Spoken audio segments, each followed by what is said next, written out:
Printing ప్రెస్ని ప్రవేశపెట్టిన ఐరోపా వాళ్ళు ఎవరు అని కల వీడియో చూసిన వాళ్ళు సమాధానం తెలియకపోతే సమాధానం అంటే ప్రింటింగ్ ప్రెస్. ఒకసారి అంటే సమాధానం ఫస్ట్ టైం మన ఇండియాలో ముద్రణా వ్యవస్థను పరిచయం చేసింది ఎవరంటే పోర్చుగీస్ వాళ్ళు. ఇది గుర్తుపెట్టుకోవాలండి, అనేక భౌతిక పరీక్షల్లో అడిగిన ప్రశ్న. ఇది పోర్చుగీస్ వాళ్ళు. ఆల్బుకర్క్ అనే పోర్చుగీస్ అధికారి భారతదేశానికి గవర్నర్గా వచ్చినప్పుడు ఆంధ్ర ప్రాంతాన్ని పరిపాలిస్తున్న చక్రవర్తి ఎవరు? ఇది ఒక ప్రశ్న అండి. సో ఆయన పేరే శ్రీకృష్ణ దేవరాయలు. ఇది బాగా గుర్తుపెట్టుకోండి, ప్రశ్న కూడా ఇంపార్టెంట్. శ్రీకృష్ణ దేవరాయలు. సో ఈయన ఏ సామ్రాజ్యానికి చెందిన వ్యక్తి అంటే విజయనగర సామ్రాజ్యానికి చెందిన వ్యక్తి ఒకటి.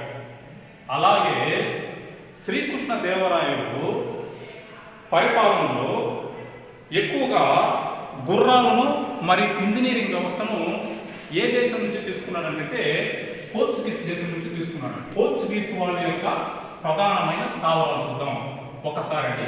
పోర్చుగీస్ వాళ్ళు ప్రధానమైన స్థావరం వెస్టర్న్ పోర్ట్స్, పశ్చిమ తీరంలో వాళ్ళ ప్రధానమైన స్థావరం గోవా, సాల్సెట్టి,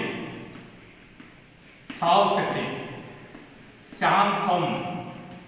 ఇవి పశ్చిమ తీరంలో. నెంబర్ ఆఫ్ ఎగ్జామ్స్లో 2018 పోలీస్ ఎగ్జామ్లో కూడా అడిగాడు. పోర్చుగీస్ వాళ్ళు పశ్చిమ తీరంలో ప్రధానమైన స్థావరాలు ఇవి. పోర్చుగీస్ వాళ్ళు తూర్పు తీరంలో ఆంధ్రలో మొట్టమొదటి వర్తక స్థావరం ఏది అంటారు. Very important. మొట్టమొదటి వర్తక స్థావరం ఏది అంటే, సో నెంబర్ 1 అంటే ఆంధ్రలో మొట్టమొదటి వర్తక స్థావరం ఏది అంటే మచిలీపట్నం. ఇది బాగా గుర్తుపెట్టుకోవాలి, ఇది ఒక పెట్టు ఆంధ్రలో. అలాగే తూర్పు తీరంలో పోర్చుగీస్ వాళ్ళ స్థావరాలు ఏది అంటే హుగ్లీ, వెస్ట్ బెంగాల్ కాడ ఉంటుంది. హుగ్లీ నెంబర్ 1, హుగ్లీ వెస్ట్ బెంగాల్ కాడ ఉంటుందండి.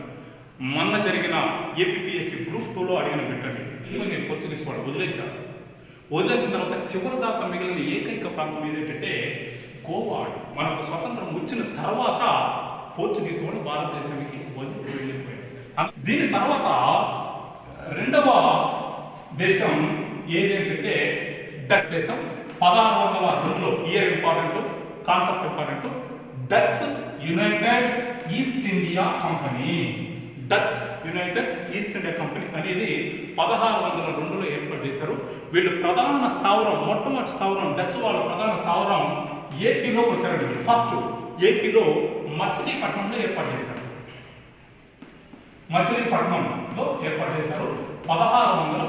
ఎన్నో పోటీ పరీక్షలు, నెంబర్ ఆఫ్ ఆంధ్రప్రదేశ్లో జరిగిన పోటీ పరీక్షల్లో ఒక 90% అడిగిన బిట్ అండి.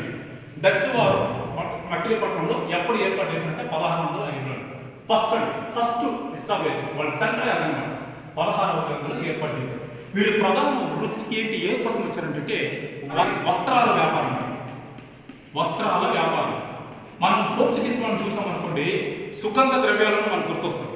చెక్క, మొగ్గ, లవంగాలు, సుగంధ ద్రవ్యాలు చేసుకున్నాం. కానీ డచ్ వాళ్ళు ఎక్కువగా దేనికి ఇంపార్టెన్స్ ఇచ్చారంటే వర్తకంలో వస్త్రాలకి ఎక్కువ ఇచ్చారన్నమాట. కాటన్ బిజినెస్ ఎక్కువగా చేశారన్నమాట. అలా ఫస్ట్ టైం మన ఏపీలో మచిలీపట్నంలో 1605లో వర్తక స్థావరాన్ని ఏర్పాటు చేశారు. 1610లో పులికాట్లో ఏర్పాటు చేశారు. ఇవి 2 పాయింట్లు వెరీ ఇంపార్టెంట్. నెంబర్ ఆఫ్ ఎగ్జామ్స్లో అడిగారు. Pulicat Dutch United east company. దాని తర్వాత వీళ్ళు హెడ్ క్వార్టర్ ఎక్కడికి మార్చారంటే ఇండోనేషియాకి షిఫ్ట్ చేశారు. ఇండోనేషియాకి ఏమని పెడుతుంటే సుగంధాల దీవి అని పెడతారు. స్పైసెస్ ఆఫ్ ఐలాండ్ అంటారు ఇంగ్లీష్లో. మరి భారతదేశంలో స్పైసెస్ ఆఫ్ స్టేట్ అని ఏంటంటారంటే కేరళ. ఈ రాష్ట్రం గుర్తుపెట్టుకోవాలి. భారతదేశంలో స్పైసెస్ ఆఫ్ సుగంధాల రాష్ట్రం అనేది ఏంటంటారంటే కేరళ అంటారు. ప్రపంచంలో సుగంధాల దీవి ఐలాండ్ ఏదంటారంటే ఇండోనేషియా. అక్కడికి వెళ్ళిపోయారు డచ్ వాళ్ళు. అక్కడికి వెళ్ళి వాళ్ళ వస్త్రాల మీద వ్యాపార స్థావరాన్ని చేసుకోవడం ఇక్కడ నుంచి ప్రారంభమవుతుంది. అలా రెండవసారి మనకు వచ్చిన రెండవ దేశం ఏంటంటే డచ్. ఈ year important. 1600 Dutch United East India Company షార్ట్కట్లో పెట్టింటారు.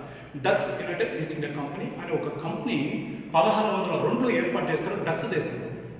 మళ్ళీ వాళ్ళు మన దేశానికి వచ్చిన వెంటనే ఫస్ట్ ఎక్కడ దిగారంటే మన ఆంధ్రప్రదేశ్ మచిలీపట్నం 1605లో ఇండోనేషియాకి వెళ్ళారు, అక్కడ వ్యాపారం చేశారు.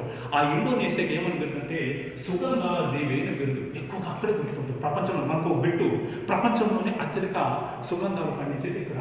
అదే మన దేశానికి వచ్చినప్పుడు అత్యధిక సుగంధాలు ఎక్కడ పండుతున్నాయంటే కేరళలో పండుతుంది. ఈ లాజిక్ని బాగా గుర్తుపెట్టుకోవాలి.